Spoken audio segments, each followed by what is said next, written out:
What is up, everybody? Welcome into a somber episode 7 of the Brahma Bullpen. Producer, let's just get this out of the way real quick.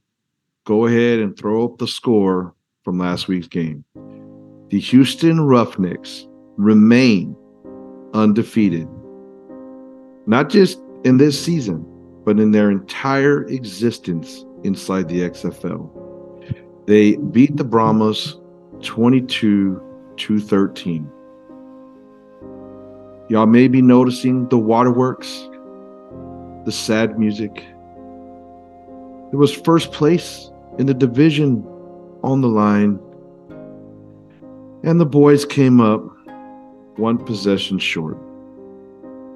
Lost by 9 points. We were looking for the miracle, like what happened in game 1, where the Battle Chickens just somehow pulled a victory out of their rear end. But there's no victories. There's no victories in Brahma's rear end. Only chickens, evidently. But wait. Can we take solace in the fact that the chickens lost as well? I don't know. Cut the waterworks. Let's get serious. Okay. Well, Brahma's lost. It's sad. We'll talk about that here tonight. We'll talk about a weekly recap. We'll touch on pretty much every game a little bit here. We're going to preview week 4. The Brahmas will be playing the Seattle Sea Dragons up in Seattle. We'll talk about that, do like a little roster breakdown, look over some team stats, and tell you what we think is going to happen. And then you know what we're going to do? We did a fan rules episode about the wave. We did a fan rules episode, or a little piece of our episode about the horns up, horns down, and horns forward. So tonight we're going to do some fan etiquette. We don't have a beer snake in San Antonio, but the DC beer snake is very popular these days. So popular, in fact, that there's a whole list of rules and etiquette. We'll talk about that later. And then we'll talk a little bit more fan etiquette, just some things that, you know, we see while attending the games and things that maybe the fans can be a little better at. You got anything, Hoss? You ready to get this episode 7 on the road? Let's roll. We rolled to Houston. The Brahma Bullpen was in Houston for the game. There was Viva Texas was up there. There was Brahma Mamas all over the place. We saw a few hundred Brahma fans. You know, when we first got to the stadium, I'm not exaggerating, Hoss, there was more Brahma fans walking into the Houston Stadium than there were Houston at one time. Now, I mean, Houston fans they didn't show up. They were there, sure, but we were definitely outnumbered. But, not near the support that a city of that size should be having. I don't know what the heck their problem is up there. But if I had a team that was 8-0 in its whole entire history, I think I could pay $20 to go to a game. Yeah. Show a little more love, a little more support. I'm calling you out, Houston. I don't want to hear no smack talk on Twitter. I don't want to hear no smack talk on these YouTube channels and these YouTube videos. If you don't have a proof that you were if you don't have a ticket to prove to me you were at, or picture to prove to me you were at that game, I don't want to hear it. Roughneck fans, keep your mouth shut if you weren't there. We were there, okay? We can talk about it. And we took our lumps, man. Once again, our opening drive was phenomenal. We took it straight down the field. A sweet slant pass to the edge to C.J. Fisher, 9-yard catch into touchdown. Beautiful, beautiful football. If I would have known at that moment that not only would TJ not catch another ball the rest of the game, but that we would proceed to give up like 22 unanswered points after that, I wouldn't have talked as much trash to all the people sitting around me. I'm going to just be honest with you. I mean, I thought, oh, baby, we're here. It's on. It's on. We're going to get them. You know, they get the ball. We go for the 1 point. Evidently, according to a video I saw, a story that I read, Hines Ward said, if we score first, we're going to go for 1. If we score second, we're going to go for 2. That's his way of putting pressure on the team. So we scored first, went up 7-0, got our 1 point, extra point there. Roughnecks got the ball. Just as quick as we went down the field on them, they went down the field on us, and they scored. And I guess Wade Phillips says, I call your bluff. I'm going straight for 2. They went up 8-7, and then we proceeded to go down all the way 22-7. Haas, I see the stat on the scoreboard. Give me the stats from the game in whatever order you want. Last week you showered me with game-winning stats. This week just dump game losing stats on me. Dump game losing stats on me. Here we go. Jack Cohen, 8 completions on 20 attempts for 64 2 completions yards. a quarter. Hold on. 2 completions a quarter. 3.2 yards a catch. A catch? That's not a run? That's a catch. Oh. 1 touchdown, 1 interception out of the 8 complete out of the 20. We had 98 rushing yards total, 1 touchdown. Jaquez Patrick, 8 carries, 36 yards, average 4.5. He had the rushing TD. Kalen Balaj, 10 carries, 35 yards, 3.5 average. That needs to be better. And Jack Cohen, 9 carries, 27 yards. He doesn't like running the ball. Another awkward slide. Who slides with their shoulder? I never seen shoulder slides in my life, but I've seen them in the past 2 games. He's not a runner. And just a little side point into my opinion of the game. You know, I said this, I think the last 2 episodes, that our play calling hasn't been the best. I don't like them all. I think we were out coached. Obviously, Wade Phillips has a lot more coaching experience. He's a great coach, obviously. I think we were out coached and out play called. I didn't like a lot of the plays that we were calling on offense.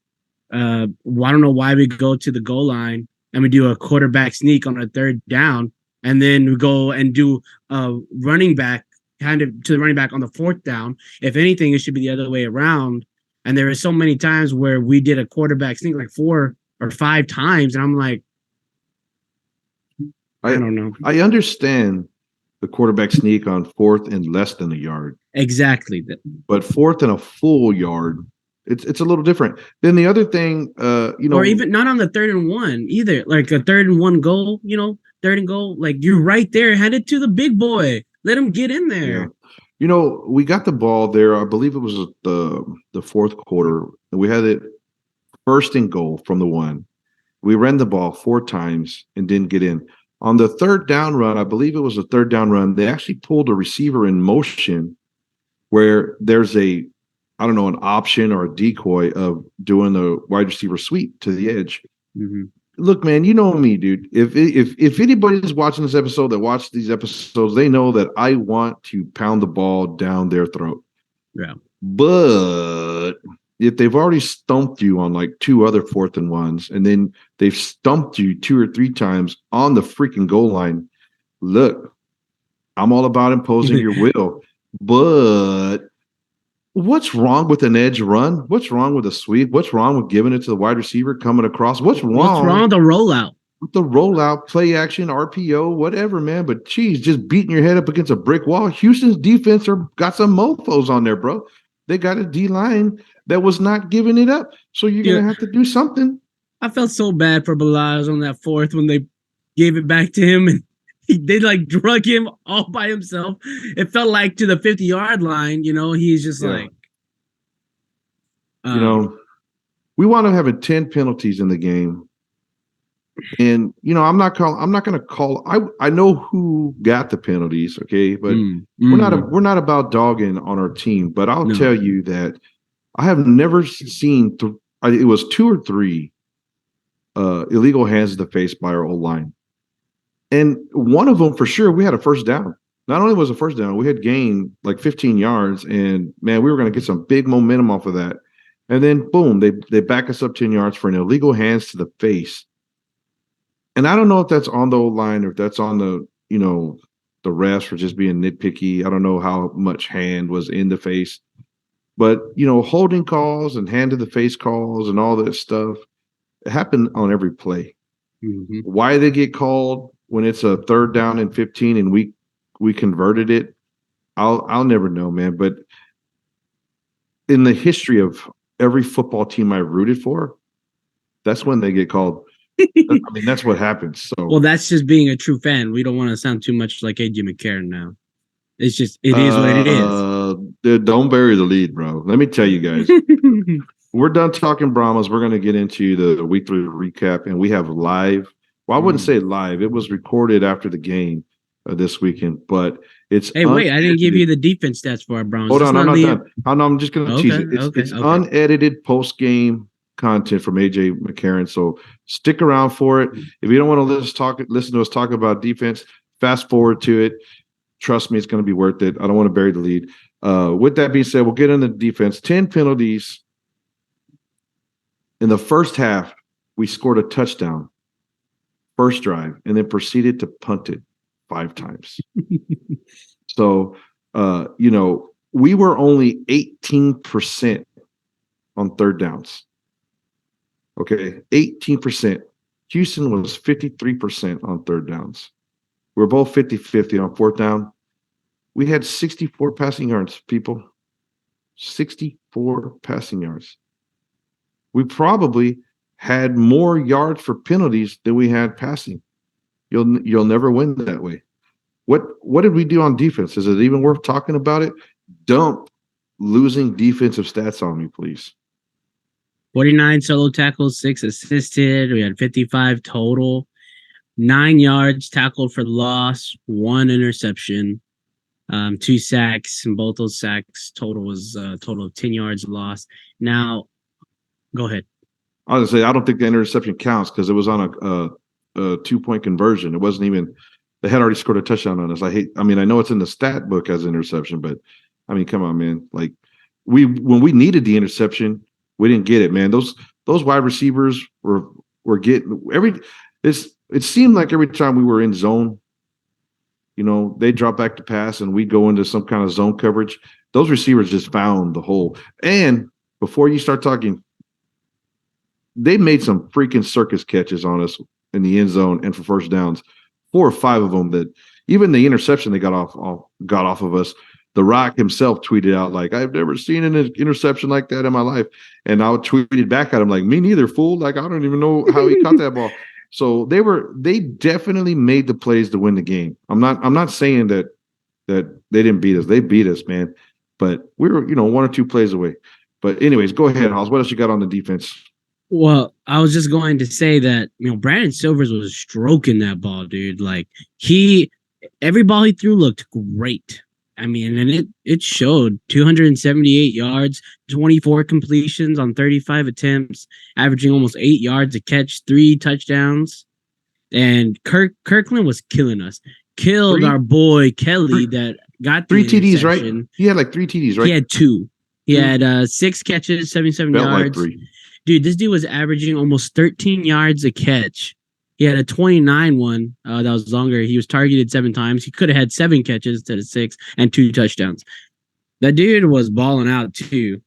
I mean, I don't know what to think about that. If I had to tell you 2 areas we got to improve if we want to compete with Houston, I definitely think we're the second best team in the South. Yes. I don't think Orlando's all that great. Seeing the sorry offensive output from Arlington this past weekend, they don't worry me all that much. I think we're the solid number 2. I think there's a gap between us and number 1, Houston. But in order to compete with those guys, the O-line's going to have to play better. Our secondary is going to have to play better. They converted some third down conversions on us where they got a penalty. So it was like 3rd and long, 3rd and 8, 3rd and 15. Sure. And we allowed them to, complete that long pass when all we had to do was break it up. And that's why we lost the St. Louis game. 4th and 15, we gave it up. 1 pass breakup. We win that game. It's, even that Kirkland catch on the sideline right over our boy, quarter inch, our boy's up a quarter inch.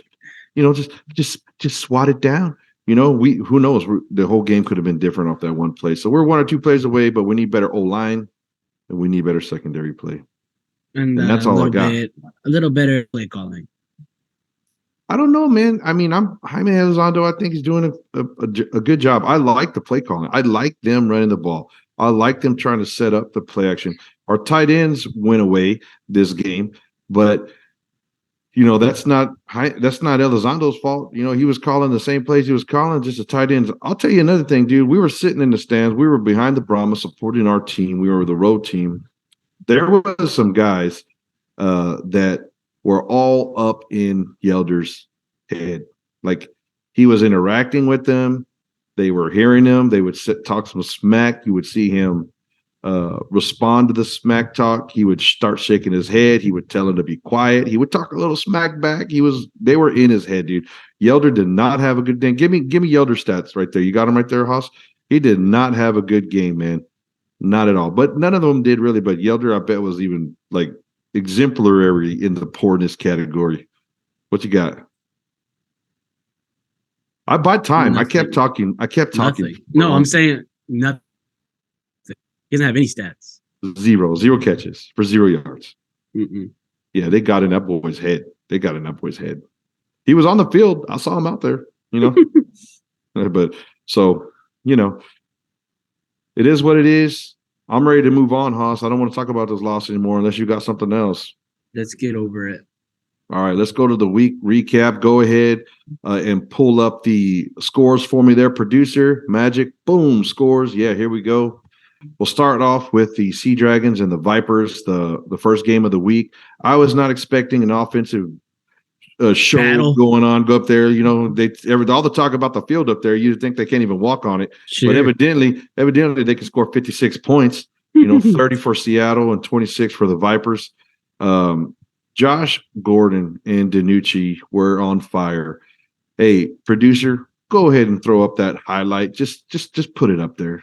How about this, Joe? How about the throw? And then we talked about Josh Gordon. He looked left rather, to the end. Did you see that catch? I mean, there's no stopping that. When they're on fire like that, they're going to do it. Las Vegas did great. Hundley played probably his best game this year by far.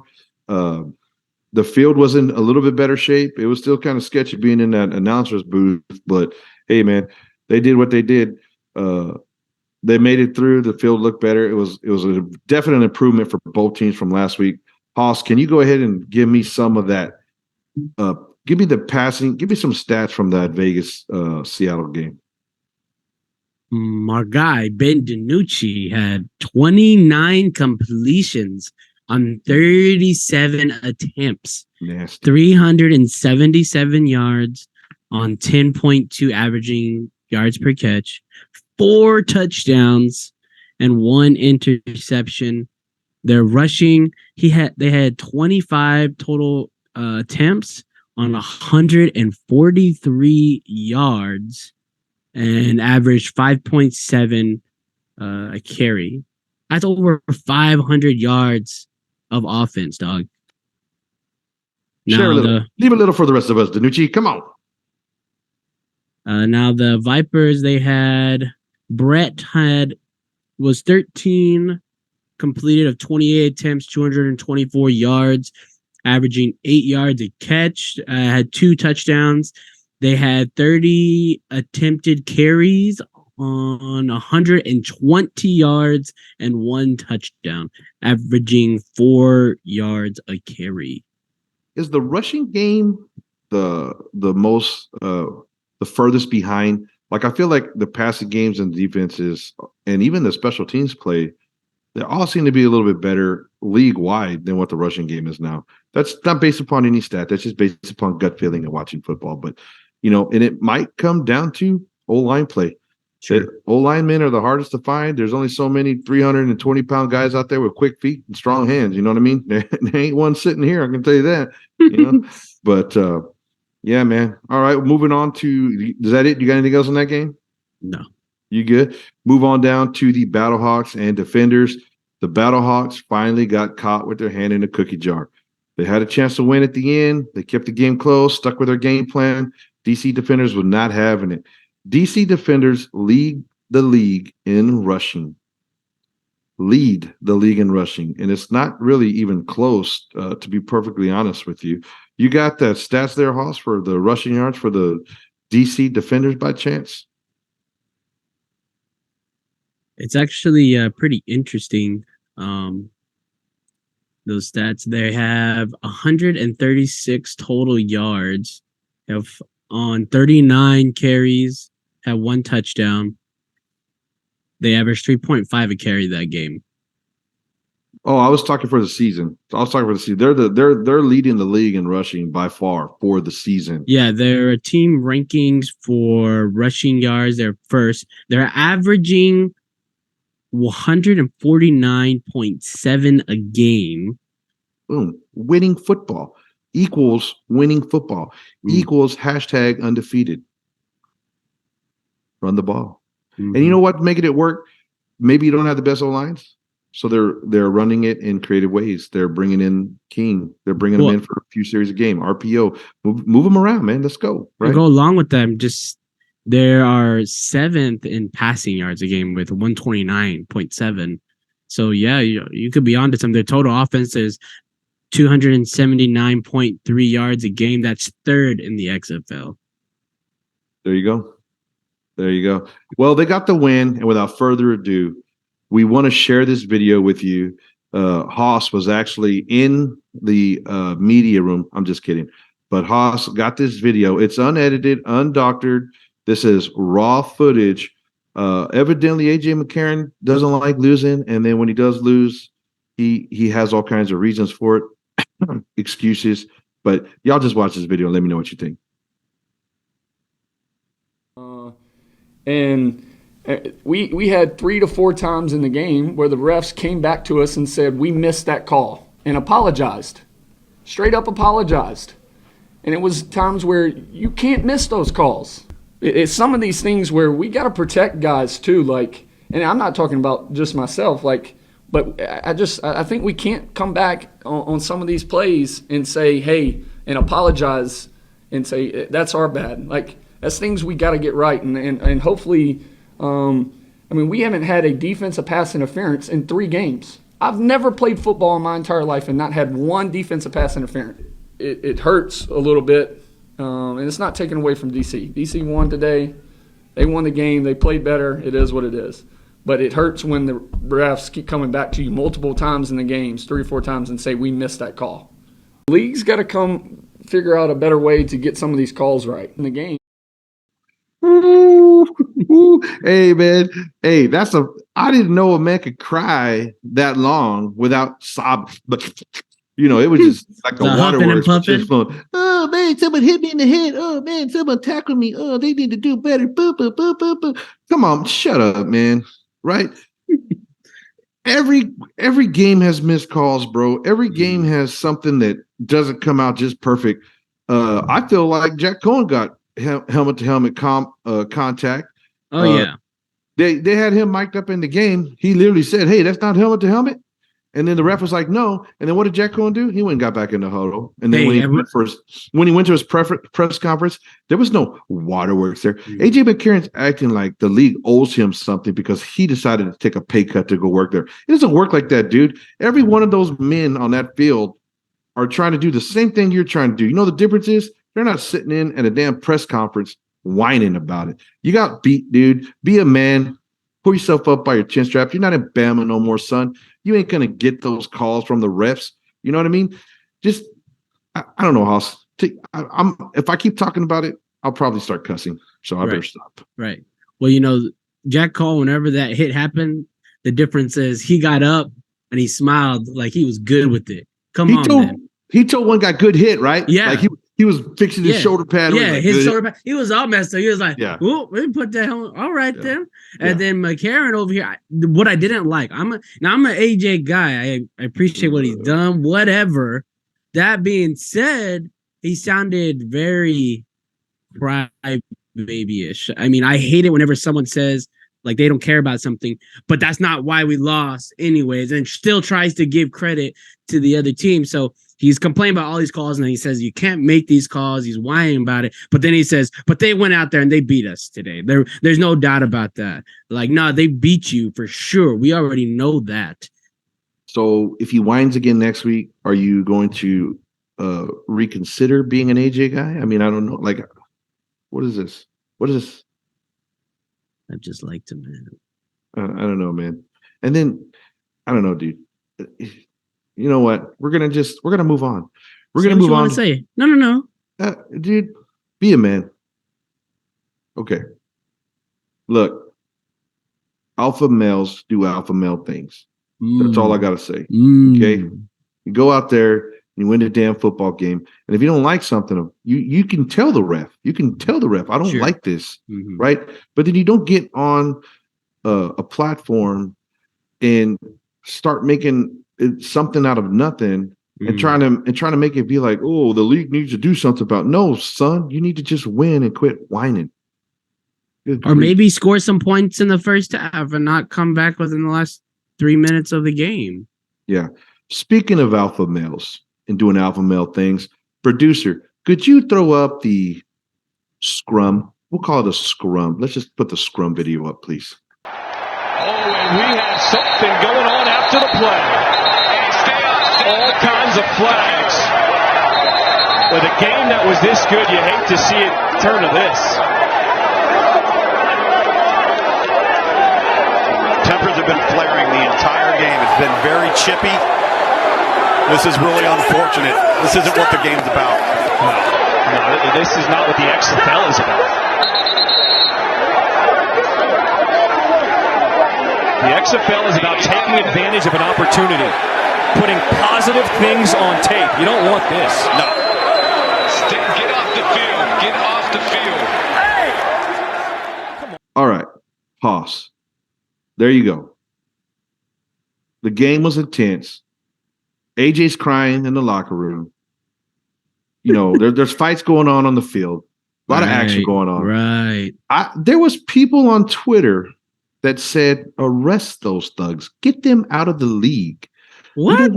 They said, we don't want thugs in our league. And I responded very politely, correction. We do want those. We want dogs. We want those mofos with that fight. With that killer mentality. Man, if people get emotional and you're out there giving it your all for 4 quarters and you're getting hit in the face, you're not sitting in an office or taking phone calls or doing a stupid podcast. You know, I got mad a minute ago talking about AJ crying and I was already getting mad. Could you imagine if someone was punching me in the face, tackling me, not letting me go where 6'3", 300, putting their hands on me for 4 quarters? I would be upset and I would let somebody know that on the field. And so I don't think it's a big thing. Some people, it's like a black guy. Look, I'm going to tell you, man, NHL, been around for decades. They pride themselves on fighting in the game. There was a time in my life where I watched a little NASCAR. I don't anymore. Kind of lost interest of it. But half the fun in watching NASCAR was seeing the wrecks and then seeing dudes get into a squab into the pits after the wrecks. NFL has a fight every game. It's not my fault they don't show it on TV because we're in commercials for half the game. MLB be having those dugout fights. Dude, they have bench clearing events at all kinds of MLB games. And, you know, the greatest pitcher of all time, I would say, Nolan Ryan. If you were to just Google Nolan Ryan videos, guarantee you top 4 or 5 videos is when that old boy rushed the mound. I don't even know his name, but I just remember Nolan Ryan put that boy in a headlock, took that right arm gun of his, and just started wailing on him, right? Just wailing on him. Look, man, if you don't like it, don't watch it. But the alpha dogs want to see alpha dog things.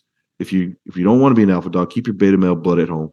That's these guys are competitors. They're expected to be angry at somebody. You never see a coach just say, "Oh, let's just go out there and have fun." No, those guys are there to win, and they have to hit each other.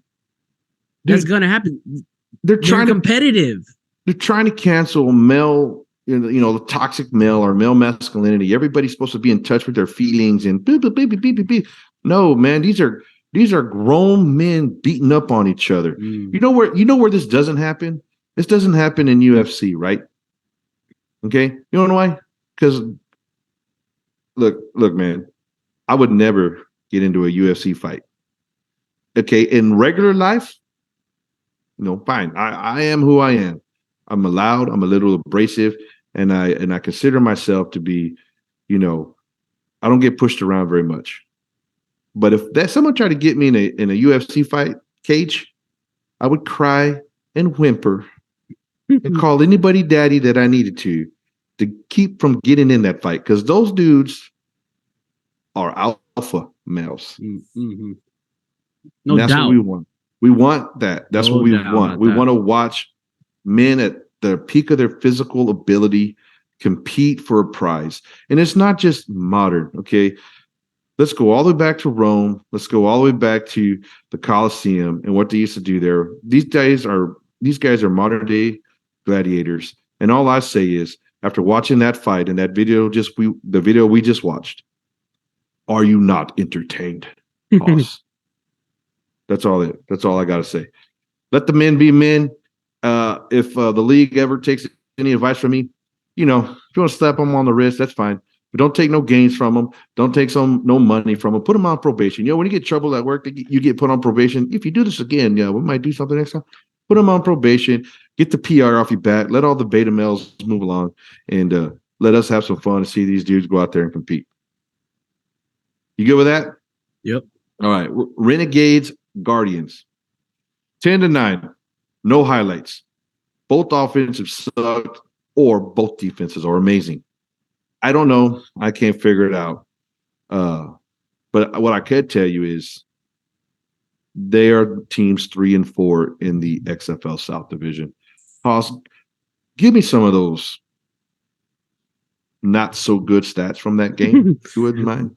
Paxton Lynch for the Guardians was 19 completions on 31 attempts for 219 passing yards. Homie was sacked 4 times for 28 yards. They had a team total of 25 carries for 80 yards and 1 touchdown. Paxton Lynch being their leading rusher, he had 10 carries for 43 yards and a touchdown. He got hit when he went in there. He paid for it. When he was in college in Memphis, he ran a lot, dude.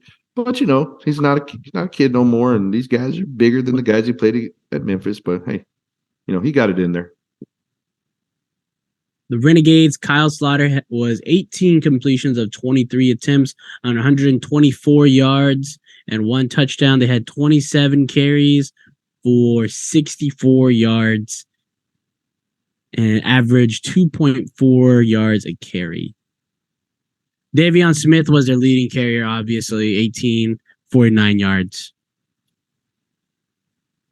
All right. That's it. We'll see what happens, in the next few weeks. I think Brahma's got a good chance of beating Arlington and also beating Orlando again and staying in that number 2 spot and making the playoffs. That's what I think is going to happen. If you don't like it, let me know. You know where to find me. Comment section here. I'm on Twitter. If any of you flag football loving betas want to talk about it, hit me up on Twitter, man. That's what I love about Twitter. People say whatever they want on there. They don't get in trouble for nothing. Oh, yeah. Last thing on week 3 recap, let's talk about these attendance numbers a little bit. Producer, once you dry up the AJ McCarron tears, could you pop up those attendance numbers for us right there? Appreciate that. So we did see a slight increase from week 2 to week 3. Went from a 40,185 average for week 2 to a 45,564 average for week 3. That's actually kind of impressive considering San Antonio and St. Louis were on the road. The weeks that you wind up having a St. Louis and a San Antonio home game, expect these numbers to get inflated attendance-wise. But Houston there, game, Houston's had 3 home games. Talk about a cherry schedule. Just saying, 12,784, 11,765, 11,309. I mean, winning, best team in the league, attendance number going down. I heard there was some dude crying like, "Oh, you gave us 2 Sunday games in a row, and they're both they." Dude, I drove from San Antonio. Well, I didn't drive, I rode, but producer drove. I stayed awake because I can't sleep with him driving. Total side point. It's scary. But anyways, we stayed awake all day. Drive to Houston, go game, drive home, get home at like 2 a.m. We're in San Antonio, man. We made the drive up, made the drive back. And then I hear Houston fans that live in Houston be like, "Oh, it's 2 Sunday games in a row. It can't be up late." Shut up, bro. We all got jobs. You sacrifice for your team. You go to the game. You support them with your body and with your money. The players are supporting you with their body and their talent, and the league is supporting you by paying those players, paying those stadiums. That's what you do. Okay, if you're a fan, you're a fan. If you're not, you're not. I don't want to hear no crap about 2 Sunday games. Ridiculous. Anyways, DC, they did pretty good. They went from hold on, my eyes are going blurry from the anger of never mind. DC went 12,438 from their game 1 up to 16,212. Hello. That's what you want to see. Keep it up, DC. You're undefeated. Your attendance are going up. And of course, you got the beer snake. We're going to talk about that later in our fan rules. That thing, something's good when a fan, I don't know, event or a fan tradition has its own Twitter handle, and it's actually not a bad follow. So if you're out there, look for the DC Beer Snake on Twitter. It's not too bad. Then you got the Arlington numbers. They had 12,047 first game. They dropped a little to 12,006. That's shocking to me, Hoss, because if any city should be excited for XFL, it should be Arlington. It should be the Dallas-Fort Worth area. Do you think Dallas people are not going to the Arlington Renegade games because they're called Arlington? I mean, I don't know, man. But the cities are huge.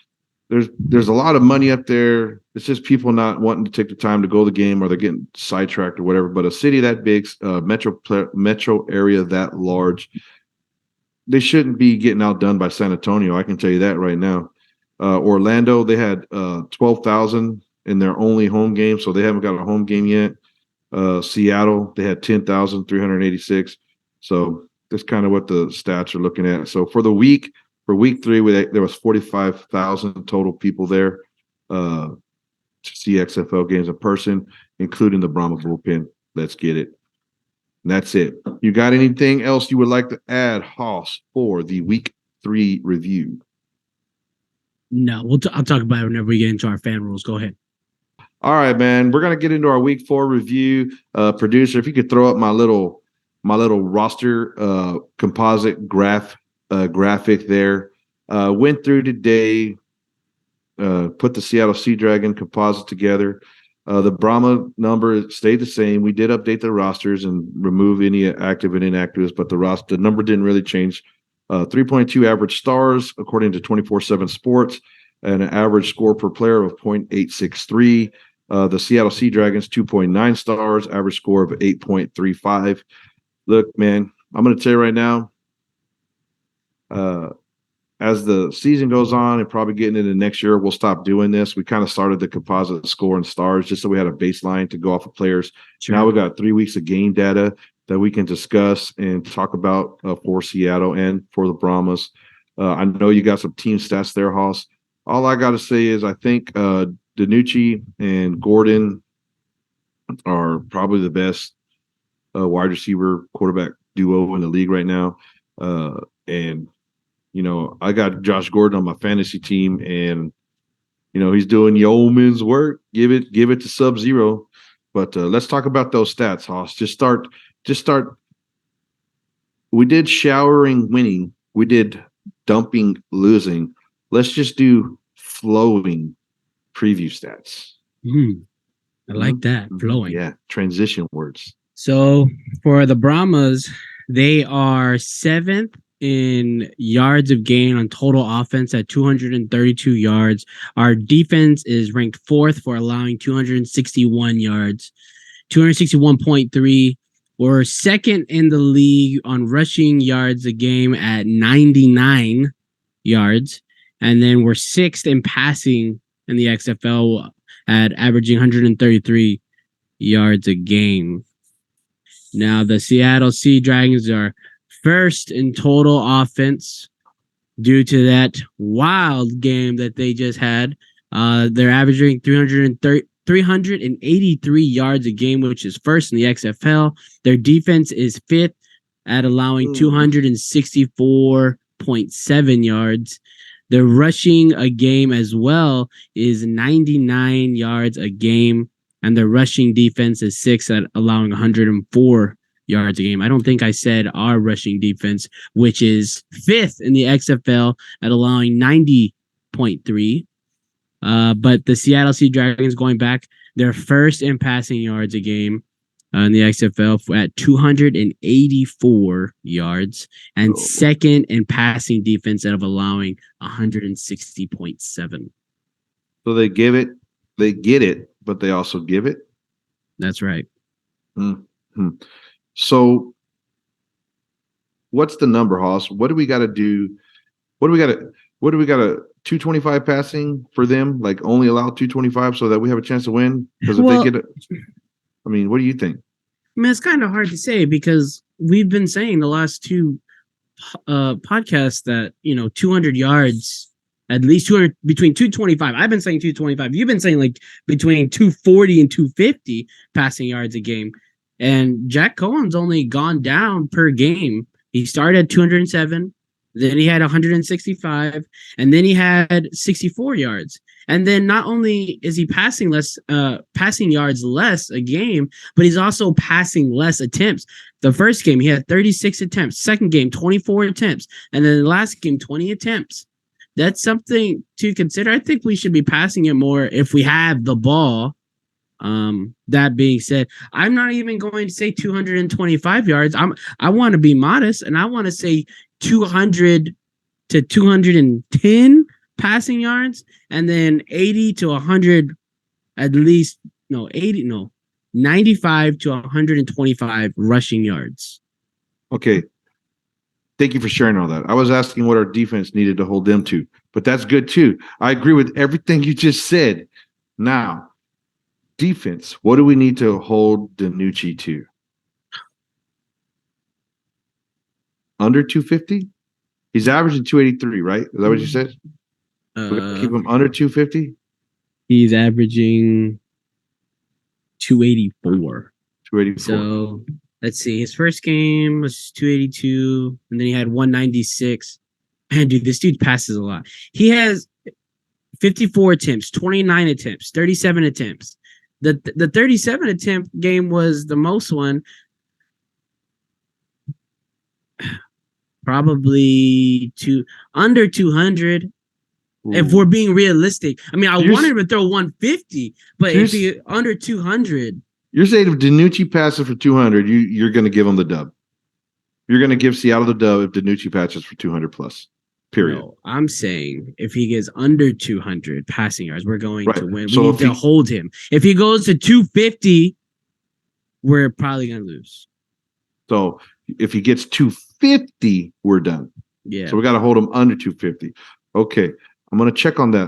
The number right here. We're going to talk about it next week. I will tell you, dude, the reason why Cohen's passing numbers are going down, especially for the last game, is because our third down percentage is trash. We're not converting on third downs. We're not keeping drives alive. He only ran 48 plays last week to Houston's 68 plays. You're not going to get yards and stats and keep the ball. And that all compounds, man. Your defense is on the field longer.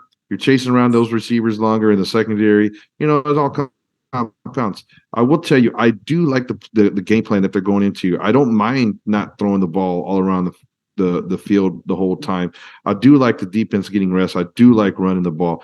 Those are tried and true methods to win. The problem is if you can't run the ball, if you can't get those third downs, if you're going for it on 4th and 1 3 or 4 times a game and you're not converting, then it's change of possession stuff, and it puts your defense in a bad situation. So I'm going to agree with you, man. I think we definitely need to hold them under 250 passing. We need to hold them right around 100 yards rushing. If they get any more than that, we won't even have a chance because our offense won't be able to compete we won't move the ball enough, to compete. I think the first team to get to say 30 points wins the game. That's what I think is going to happen. On the season, the Brahmas have 7 total touchdowns and 4 1-point conversions, totaling at 46 points, and the Dragons have 8 total touchdowns and 2 3-point conversions, totaling at 54 points. And then their last game, obviously, he had 4 touchdowns. Yeah. So my question is, do you think that third game was kind of a too No, I good don't- to be true type, or is that No, consistent with what's going to stay happening as they get better? Well, if you look at the scores, right? So if you Mhm. look at the scores from all the teams, we're not gonna talk Seattle and the Guardians and the Renegade scores, because if we talk about that, it'll contradict everything I'm about to say. So we're gonna pretend that game didn't happen because it was just that ugly. But listen to these points: 30, 26, 28, 34, 22. Okay. And then Mhm. Brahmas 13, Renegades 10, Guardians 9. Those three teams in the South Division had better figure something out to start scoring 28 and 30 points. You're not going to win this league scoring 13, 9, and 10. And I Right. think that we're 3 weeks in, the offenses are catching up to the defenses. I think that the points are going to be up into the 30s for the rest of the season going out. I mean, even Vegas, dude, scored 26 points, and they were one of the teams that were struggling the most, but they finally made a commitment to stick with Hundley at quarterback. Yeah. I think the offense is doing better. I don't know how DC's making the dual quarterback thing work. Sometimes that's hard to do, but if those two guys, they got to be on the same page. Like, they have to respect each other, and they have to be willing to be a team player and not be the MVP or whatever. And it's working for them now. So go ahead and get it, you guys. You guys are undefeated, 3-0. Houston's undefeated, 3-0. I can't wait to see those two guys play each other. And another thing I'm really looking forward to is the St. Louis Battlehawks first game at home. Definitely going to be in the 30,000 range, so that's going to be awesome. Anything else on the review for the week?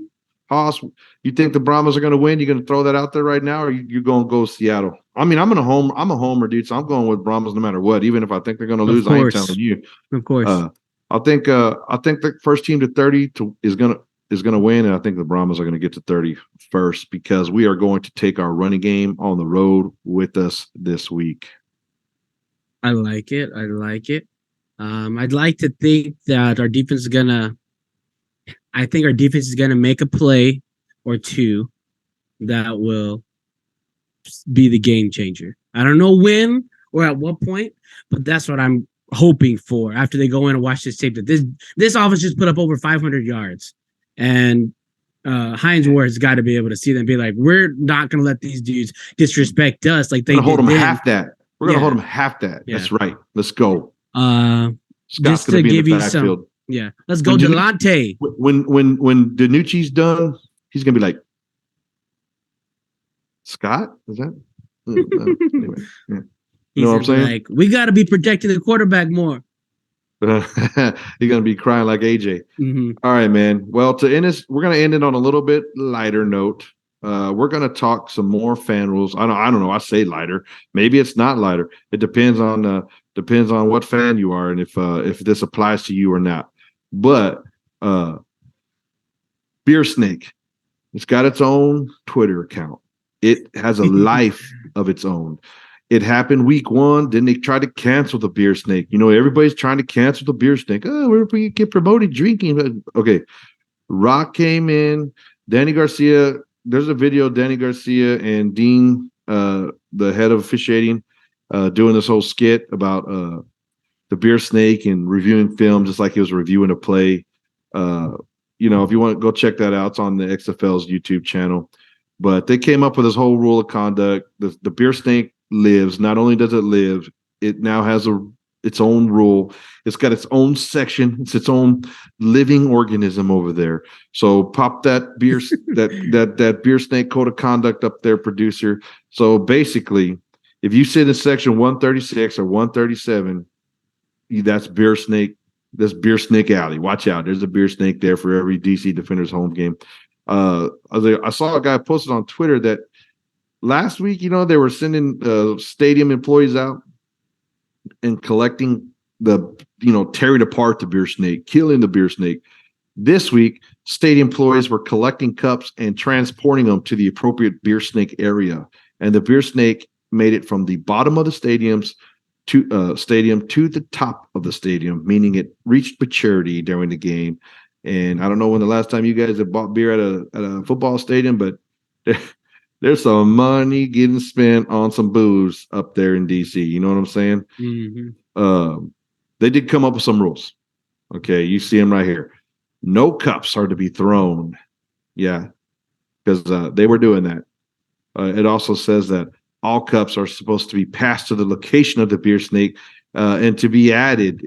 You may provide your cups, and some defenders representatives will bring other cups, right? So there you go. They're already telling you we're going to bring you cups.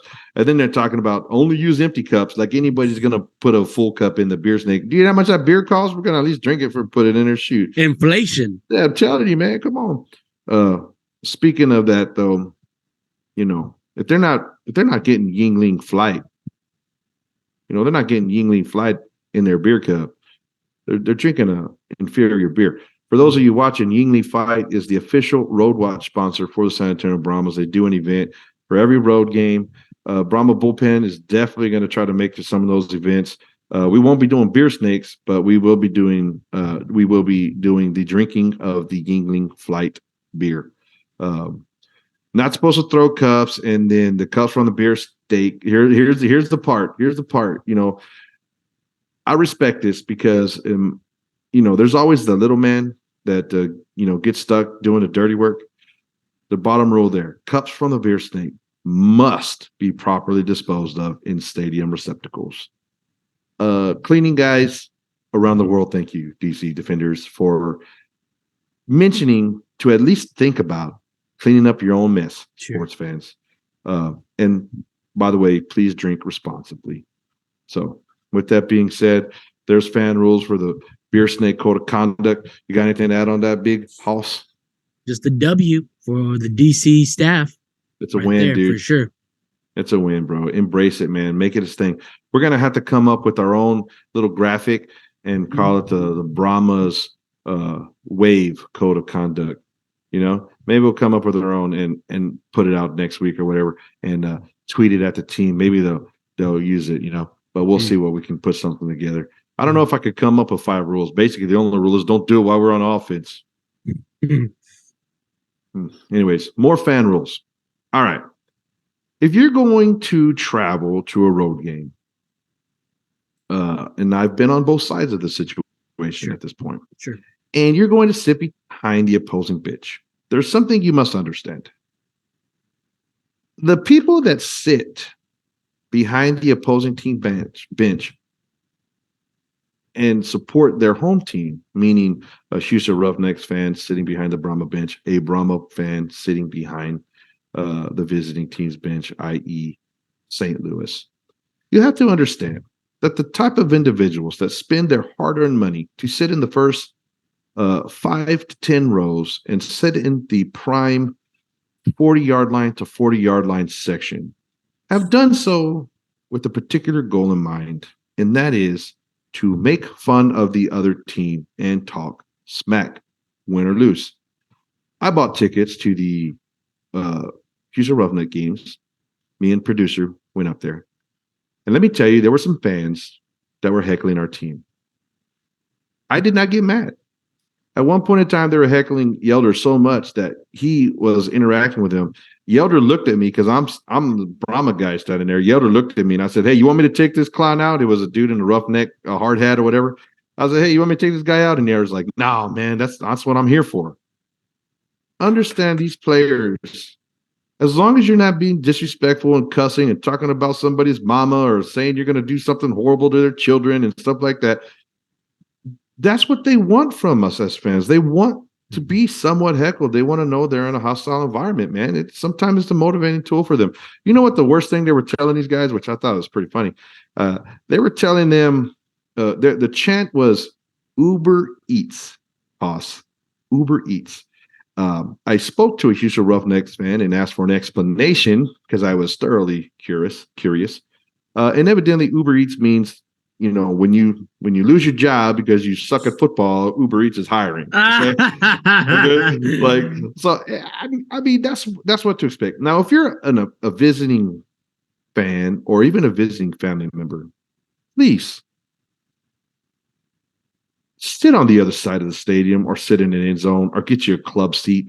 If you don't want to hear someone telling one of your players or one of your family members who plays on the other team or whatever, that their hair is sticky and that Uber Eats is hiring and that you do a good job holding the clipboard. Reed Sennett, the backup QB, caught some flack. They were like, sit down, Reed. They don't need you, bro. Nothing was out of, control. Nothing was dirty. It was good, harmless fun. So a football rule is, if you don't want to hear smack talk, you can sit in basically 3/4 of the other stadium, end zone, behind the home team, because no one's going to harass their own home team. If you sit in the 1/4 of the stadium that's directly behind the visiting team's bench, because you're a friend, family member, or fan of the visiting team, you must understand the home team fans are also sitting there, but with an entirely different purpose, to get into their heads and talk a lot of smack. Hoss, are you pro smack or anti smack talk? Always pro smack talk. I mean, I play basketball. Every single team we play against is talking some sort of smack to somebody at some point. And if it's not them, it's someone on the sideline. That's part of every sport. No matter what you play, basketball, football, baseball, hockey, cricket, it doesn't matter. There is trash talk being given. Yeah. Producer he had fun talking. He talked way more trash than I talk. I'm going to tell you right now. Dude. Wow. He talked a lot. He almost got us into one fight, only one. I was expecting to almost get into 3 or 4 fights. It was just one. So it was very timid, very calm in retrospect. We had a lot of fun. They had a chant going where one side of the stadium would say H and the other side of the stadium would say town, right? Well, me and producer added sucks. So it would go H town sucks. H town sucks. All in good fun. Houston does suck, by the way, but that's a whole nother topic for a whole nother day. With that, I think that's going to get us close to the conclusion of the episode. You got anything you want to add, Hoss? Good to go. Next week, we're going to come back. We'll talk San Antonio, Seattle review. We'll prove the Arlington versus San Antonio game the following week. We'll be back home in the Dome in 2 weeks for Arlington coming to San Antonio. It's a weird game. It's going to be 9:00 on a Sunday night. Maybe I'll be like a Houston Roughneck fan and cry because it's a late Sunday game. Anyway, that's a whole nother thing. We got an extra video coming out this week. We're going to call it our Houston Roughneck fan video. We went on the road. We got a bunch of video. We talked to a lot of people. We got some interviews. Ran into some people you're going to definitely recognize. Don't want to give too much of the video away, but hey, we got some good clips, got some good interviews. We talked to Brahma fans and Roughneck fans, and it's just kind of like our day and experience inside the Houston Roughneck Stadium watching a game. And then next week, depending on how much we talk about other stuff, we'll do like a fantasy update. I will tell you, I'm currently winning my league. I do have Josh Gordon as a starting running back. So pretty much if you had Josh Gordon this past week. Starting wide receiver. Oh, I said, see, that's why you're here, to correct me when I say the wrong acronym. Starting wide receiver. If you had him on your fantasy team, you probably won this week just like I did. And with that, we're going to close it out by saying, AJ, quit crying, boy. Let's go Brahmas, baby. Horns forward.